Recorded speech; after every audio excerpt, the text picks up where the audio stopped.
Guys অনেকদিন আগে আমার একটি ভিডিওতে আমার এক ভাই কমেন্ট করেছিল যে ভাই পারলে কিল করে বুইয়া করে দেখান। আরে ভাই এটা কোনো ব্যাপার হলো? চলো ভাই দেখো আপনি কি আছে। তো এক কিল করে বুইয়া করার জন্য ম্যাচে নামার পর প্রথমে একটা গাড়ি নিয়ে নিতে হবে, তারপর ওই গাড়ি নিয়ে ঘুরতে হবে আর টিমমেটদের হেল্প করতে হবে। কোনোভাবে এনিমির সাথে ফাইট করা যাবে না, কারণ আমি হচ্ছি বাংলার লিজেন্ড প্লেয়ার। এনিমির সাথে যদি ফাইট করি একটা স্কোয়াড কে ফেলা আমার জন্য কোনো ব্যাপারই না। আর যদি আমি ফাইট করে 4টা এনিমিকে মেরে দিই তাহলে তো আমি চ্যালেঞ্জে হেরে যাব। তাই কোনোভাবেই ফাইট করা যাবে না। তবে ফাইট আমার করতে হবে, কারণ একটা প্লেয়ারকে তো আমার যেভাবেই হোক মারতেই হবে। তো আমি যেহেতু ফাইট করব না, তাই মোটরসাইকেল দিয়ে ঘুরে ঘুরে টোকেন কালেক্ট করতেছিলাম। যদি আমার টিমমেট গুলা মারা যায় তাহলে রিভাইভ তো দিতে পারবো, আর যদি আমি মারা যাই তাহলে আমার টিমমেট গুলো আমাকে রিভাইভ দিতে পারবে। তো টোকেন কালেক্ট করতে করতে আমার কাছে প্রায় 2800 টোকেন হয়ে গিয়েছে। তো টোকেন নেওয়ার জন্য একটা ঘরের ভিতর গিয়ে দেখি ওই ঘরে অনেকগুলা মেড কিট। তো আমি গাড়ি থেকে নেমে মেড কিট গুলা নিতেছিলাম, হঠাৎ দিকে একটা এনিমি গাড়ি নিয়ে চলে আসছে। তো এনিমির দেখে আমি পজিশন নিতেছিলাম যে যেভাবেই হোক করে মারতে হবে। ভাই যেভাবে এনিমি ঘোরাঘুরি করতেছে ও না আবার আমারে মাইরা দেয়। কিন্তু না, আমরা এই জায়গায় কেউ কাউরে মারিনি। এনিমি আমার বয়ে গাড়ি নিয়ে পালাইছে।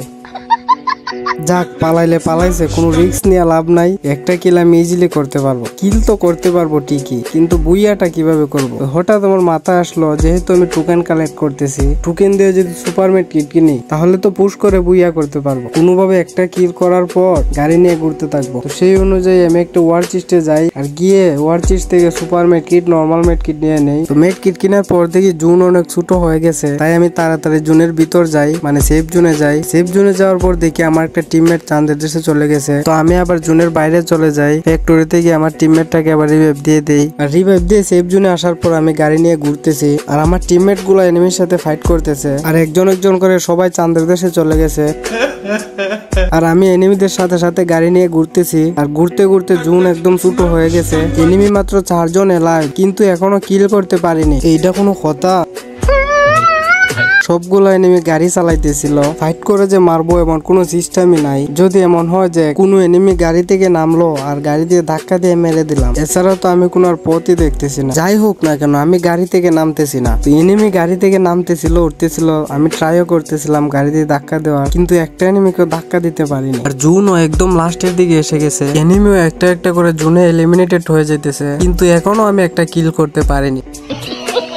সবগুলো এনিমি গাড়ি থেকে নেমে গেলেও আমি গাড়িতেই বসেছিলাম। আর একটা এনিমি আমার গাড়িতে ফায়ার দিতে দিতে গাড়ি পুড়িয়ে দেয়। তো আমি সাথে সাথে গাড়ি থেকে নেমে 200টার দিয়ে 2টা গুলি দেওয়ার পর ওয়াল মেরে মেড কিট করতেছিলাম। একটা মেড কিট করতে না করতে দেখি ওই এনিমি মরে গেছে আর ওই এনিমির কিলটাও আমি পেয়ে গেছি। আসলে এটা আমারই প্ল্যান ছিল। আমি একটা আগেই ভাবছিলাম যদি আমি ওই এনিমিরে ফায়ার দিয়ে ড্যামেজ দিয়ে দেই তাহলে ও মেড কিট করার আগে মরে যাবে আর কিলও আমি পাবো।